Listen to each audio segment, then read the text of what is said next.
Guys, क्या आपको पता है कि दुनिया की सबसे महंगी कारों में शुमार रोल्स रॉयस को 1998 में खरीदने के लिए बोली लगाई गई थी और इसको खरीदने के सबसे तगड़े दावेदार थे BMW एंड वोक्सवैगन। अब BMW ने थोड़ी कम बोली लगाई थी और वोक्सवैगन ने ज्यादा बोली लगाई थी, तो जाहिर है रोल्स रॉयस किसको मिलनी थी? वोक्सवैगन को। लेकिन तब BMW रोल्स रॉयस के ज्यादातर पार्ट्स बनाता था। अब यहीं से आया ट्विस्ट। BMW ने रोल्स रॉयस के पार्ट बनाने से मना कर दिया और सिर्फ इसी वजह से रोल्स रॉयस को वोक्सवैगन ने BMW को बेच दिया। अब ऐसा इसलिए नहीं था कि वोक्सवैगन पार्ट्स बना नहीं सकती थी, बल्कि ऐसा इसलिए था क्योंकि रोल्स रॉयस वोक्सवैगन के लिए एक नई कार थी जिसके लिए पार्ट्स बनाने में उसे समय लगता और नुकसान भी होता। पर आपको नुकसान नहीं होगा अगर आप समझबूझ से इन्वेस्टमेंट करेंगे। मार्केटिंग कितने तरीके की होती है और कैसे की जाती है उसे कुछ मजेदार एग्जांपल से समझने की कोशिश करते हैं। सबसे पहले होती है डायरेक्ट मार्केटिंग। मान लीजिए कि आप किसी पार्टी में, वहां पर आपने एक गॉर्जियस सुंदर सी लड़की देखी। आप उसके पास गए और आपने कहा कि मैं बहुत अमीर हूं, मुझसे शादी कर लो। इसे कहते हैं डायरेक्ट मार्केटिंग, जिसमें आप अपने प्रोडक्ट के बारे में कस्टमर को खुद ही बता रहे होते हो। दूसरी होती है एडवर्टीजमेंट।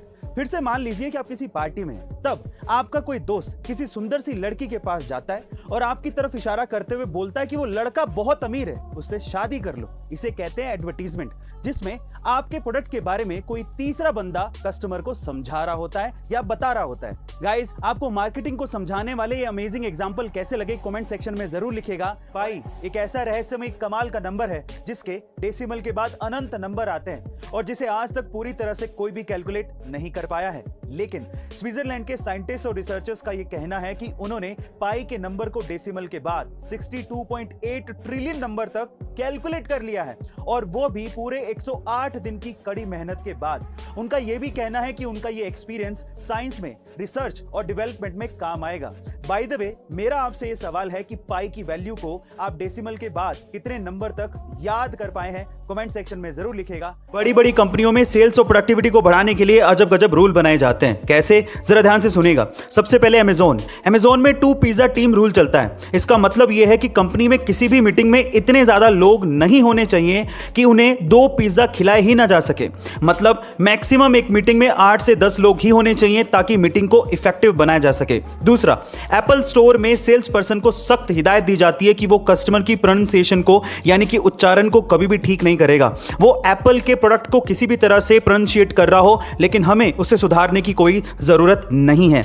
तीसरा, YouTube के हेडक्वार्टर में अगर किसी एम्प्लॉय को ऊपर से नीचे आना है तो वो एलिवेटर को यूज कर सकता है या फिर स्टेयर्स को यूज कर सकता है, लेकिन उसके साथ साथ उसे स्लाइडर की भी सुविधा दी जाती है, यानी कि वो स्लाइड करके भी नीचे आ सकता है। गाइस, आपको ये अमेजिंग रूल्स और सुविधाएं कैसी लगी कमेंट सेक्शन में जरूर लिखिएगा। लाइफ में कई बार हम ऐसी चीजों में फंस जाते हैं जिससे हमारा दिमाग खराब होने लगता है। अब देखिए, उन चीजों का तो हम कुछ नहीं कर सकते क्योंकि वो तो समय के हिसाब से ठीक होंगी, लेकिन अपने दिमाग को तो ठीक कर सकते हैं। कैसे? चलिए जानते हैं। नंबर 1, जैसे मान लीजिए कि आप ट्रैफिक में फंस जाएं, तो आप क्या करेंगे? इन दैट केस अपने फ्रस्ट्रेशन को कम करने के लिए आप च्युइंगम चबा सकते हैं। नंबर 2, अगर आपको मच्छर ने काट लिया तो आप क्या करेंगे? जहां पर आपको खुजली हो रही है वहां पर डिओड्रेंट का इस्तेमाल कीजिए, आपकी ईचिंग यानी कि खुजली कम हो जाएगी। तीसरा, अगर आपका मूड खराब है तो आप क्या करेंगे? इन दैट केस आप अपने दांत में पेंसिल को होल्ड करके रखिए, आपको रिलैक्स्ड फील होगा। एंड चौथा, अगर आपको नींद नहीं आ रही तो क्या करेंगे? इन दैट केस अपनी आईज को आप 1 मिनट तक फास्ट ब्लिंक करिए, आपको नींद का एहसास होने लगेगा। गाइस, ऐसे अमेजिंग हैक्स के लिए शेयर, सब्सक्राइब एंड लाइक। मिलता है अगली वीडियो में।